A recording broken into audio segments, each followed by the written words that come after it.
اهلا وسهلا بك عزيزي المتفرج في حلقة جديدة من برنامج ايه ده؟ البرنامج المعني بالحاجات اللي بتحصل حوالينا وعايزين نفهم بس منها ايه ده؟ مش عايز اكتر من كده. وقبل ما نبدأ نتكلم عزيزي المتفرج، لو حضرتك موظف او موظفة، فاحب اقول لك الخبر السار ان الاستاذة امينة خليل جابت لنا حلول لحياتنا، هنريليت معاها لان احنا كلنا بنعاني من نفس المشكلة. بس لو انت مريض سكر او ضغط، يعني انا عايزك تاخد المواضيع بصدر رحب شوية. فانا بص على طول بقى، يلا بينا. هنا الاستاذه امينه خليل كانت قاعده بتتكلم على، تعالوا نسمع. احنا بنستقل بقوه التنفس. مظبوط. وقوه النفس، وقد ايه نفسنا ده قادر ان هو يغير تعاملنا مع اي موقف فيه انزايتي او فيه اي شيء ممكن يخليك ان انت تبقى مرتبك مثلا. هنا هي بتتكلم على فكره النفس، وقد ايه فكره النفس دي مهمه عشان تخليك تتعامل مع الانكزايتي. الانكزايتي لو حضرتك مش عارف، هي حياتنا في الشغل عامه، من اول المدير للايميلات لاي حاجه في الدنيا. فهي هنا بتقول لك ان قوه النفس شيء مهم جدا ان انت تعمل كده، وانا عايزك تعمل كده دلوقتي عشان لما نسمع مشاكل الشغل هنا وتقارنها بمشاكل الشغل عندك، هتلاقي ان هي حلت لك المشكله، وان العيب فيك انت يا متفرج. اتفضلي يا استاذه امينه. امبارح افتتاح مهرجان الجونه، طبيعي ان في توتر، وطبيعي انه الكوافير بيجري والميك اب ارتست بتجري والستايلست بتجري والناس بيجروا وكله بيجري حول. انت مش عندك نفس المشكله دي؟ رد على، انت مش عندك نفس المشكله دي؟ عمرك انت كمهندس في الموقع دخلت الموقع الصب عندك النهارده والسقف هيقع والنجار بيجري والحداد بيجري واللحام بيجري؟ حصلت لك ولا ما حصلتلكش؟ انت كموظف في بنك، مش يوم الخميس بيبقى عندك الدنيا كده وزيارات ومش عارف ايه؟ لو دكتور مش عندك نفس المشاكل اللي عندها، يبقى تسمع وتتعلم منها ارجوك. هي عندها مشكله كبيره ان احنا في افتتاح مهرجان الجونه الستايلست بيجري، كوافير بيجري. نفسي اعرف هم بيجروا ليه؟ رياضه؟ لان الجونه يعني هل ده رياضه؟ هل هي فرحه بالمجتمع؟ مش عارف، بس مش مهم، احنا مع بعض. انا معاك يا استاذه امينه وسامعك وانا مقتنع بكلامك. اتفضلي. حواليا، فكنت لازم في لحظه كده قبل ما اطلع على الريد كاربت اخد 10 دقايق لوحدي تماما، من غير اي صوت، من غير اي حد بيكلمني، من غير تليفون، من غير اي حاجه، واقعد واقفل عيني، نفس بشويش خالص.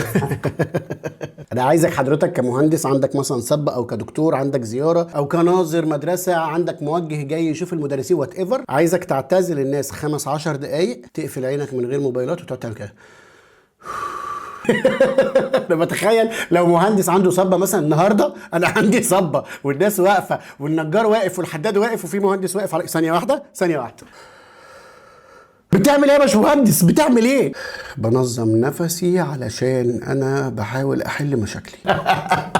استاذه امينه الكلام ده جميل جدا، ولكن حضرتك لازم لما تيجي تتكلمي كده تحددي نوع المهنه اللي ينفع معاها هذا الشيء، اللي ليها هذه الرفاهيه، اللي فيها ناس يعني انا بحاول اتخيل مديري مثلا لو قلت له ان انا عايز اقعد 10 دقائق انظم نفسي، مش هيبقى رد فعله مظبوط. استاذه امينه راعينا في الحاجات دي علشان ربنا يكرمنا كلنا ان شاء الله. اتفضلي حضرتك كملي الكلام. نفس عميق، انهيل اكسهيل، ده بيخلي ان انت ترجع to your center، بتشيل كل الضوضاء واللخبطه والهري والجري اللي حواليك، وترجع تاني كده لحظه لنفسك. فيها يا باشمهندس متضايق ليه؟ ما ترجع ليور سنتر. ايه اللي جرالك؟ ايه مشكلتك لما ترجع ليور سنتر؟ ما قالت لك الحل اهو بسيط. انا عايزك في وسط الموقع تقف كده على جنب كده، وعايزك دلوقتي ما تتعصبش. انت متعصب ليه؟ ما الست كلامها صح.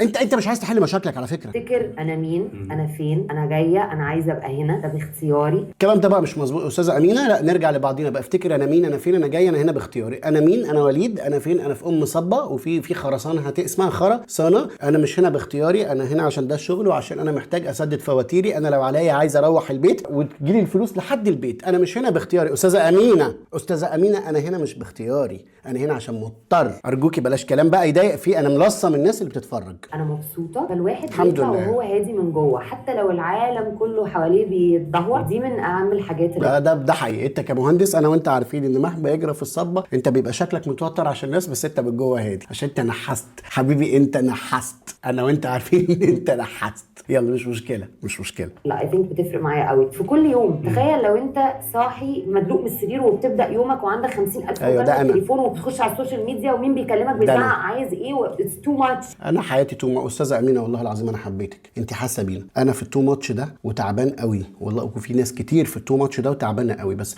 هي الفكره ان احنا بنصحى الساعه 6 الصبح لان في موقع، فساعات بنصحى كمان 5 ونص عشان الساعه 7 العمال شغاله وكده، فانا لازم اصحى مكفي على وشي، او هصحى من الساعه 4 الفجر. هتقولي لي نام بدري، هقول لك برجع من الشغل متاخر، فهتجيلي يمين هجيلك شمال يا استاذه امينه. برضو راعي، يعني عايزك تستثني بعض المهن من هذا الكلام. لازم كده 10 minutes في بدايه اليوم صمت تام لوحدي، breathing، بعدين نبدا بسم الله الرحمن الرحيم بقى نبدا اليوم بقى. يعني انت عندك 10 minutes، 10 minutes اول ما تصحى، و10 minutes في وسط الصبه، في وسط العمليه الجراحيه، في وسط الفصل والعيال بتشدك، في وسط البنك يعني انت لو موظف 10 minutes، ولو مديرك عدى قول له استاذه امينه خليل قالت في وشها، دي بتاعتها مش بتاعتنا احنا. هنشوف بقى، هتلاحظ ان انت هتتعامل مع كل المشاكل بطريقه مختلفه، وهتتعامل مع كل الناس بطريقه صح مختلفه. صح، هتبقى مرفوض، هتبقى مرفوض. استاذه امينه راعي ان في موظفين هنا، مش كل الناس نجوم مجتمع، ما ينفعش هذه الحلول. لا استاذه امينه انت تعبتينا نفسيا دلوقتي.